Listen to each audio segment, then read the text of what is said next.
The United States has announced the cancellation of Colombian President Gustavo Petro's visa after his controversial remarks in New York, where he urged American soldiers to disobey President Donald Trump's orders and instead follow what he called the orders of humanity. The statement from the U.S. State Department described Petro's comments as reckless and incendiary and confirmed that his visa privileges would be revoked. The decision was made just days after Petro spoke at a pro-Palestinian demonstration outside the United Nations General Assembly, where he accused the United States and Israel of supporting genocide in Gaza and told U.S. soldiers not to turn their weapons against people but to resist Trump's commands. Petro reacted defiantly upon his return to Bogotá, saying that he had discovered his visa had been cancelled but that he did not care and did not need it. He reminded reporters that he is not only a Colombian citizen but also a European citizen and called himself a free man of the world. He accused Washington of violating international law and breaching diplomatic immunity by revoking the visa of a sitting head of state who was attending the United Nations. Petro suggested that if this precedent continues, then the UN itself should consider leaving New York because member states cannot rely on the host country to guarantee the rights of their leaders. The cancellation immediately deepened tensions between Washington and Bogotá.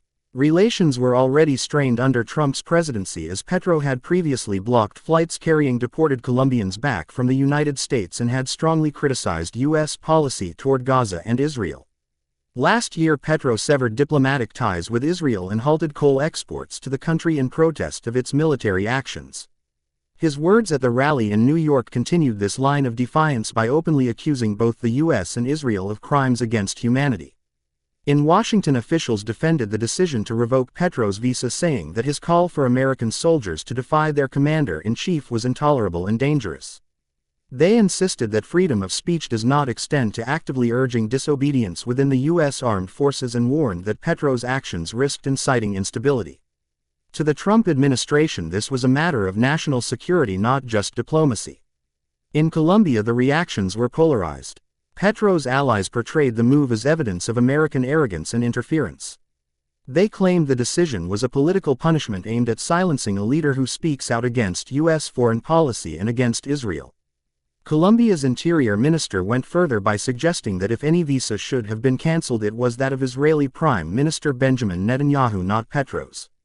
Supporters described Petro as a victim of political persecution and praised him for standing firm against what they called U.S. imperialism. Critics of Petro within Colombia, however, argued that his rhetoric was reckless and damaging to the country's most important bilateral relationship. They warned that the loss of U.S. goodwill could have consequences for trade cooperation and security aid, particularly in Colombia's ongoing fight against drug trafficking. Opposition leaders accused Petro of prioritizing ideological posturing over the practical interests of his country. International observers also weighed in with concern. Legal scholars questioned whether the United States had violated international law by revoking a visa from a sitting head of state who was attending the United Nations.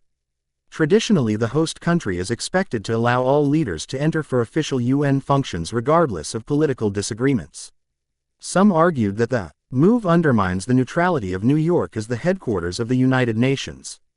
Others, however, defended the decision as a political signal that the U.S. would not tolerate a foreign leader calling for mutiny among American soldiers.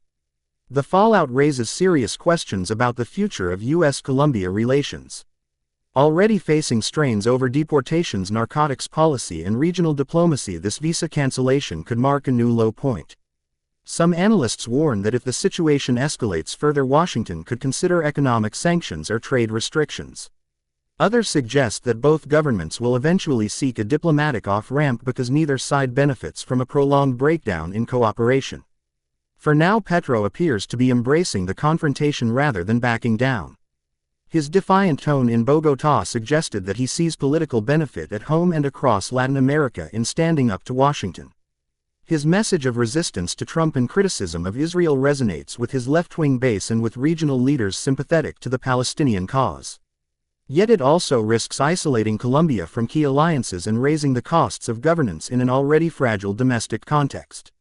The United States, meanwhile, is sending a clear message that outspoken defiance of its leadership and policies will carry personal consequences even for sitting presidents. By moving against Petro, Washington is drawing a line that many allies may quietly welcome, while critics abroad will see it as another example of the U.S. bending international law to fit its political goals. This incident may only be the beginning of a larger diplomatic clash. If Petro continues to speak out against U.S. and Israeli actions, and if Trump's administration responds with further measures, the relationship could spiral into open hostility. For now, the world watches as one of South America's most prominent leaders and the United States exchange blows in a conflict that is as much about political symbolism as it is about law and diplomacy.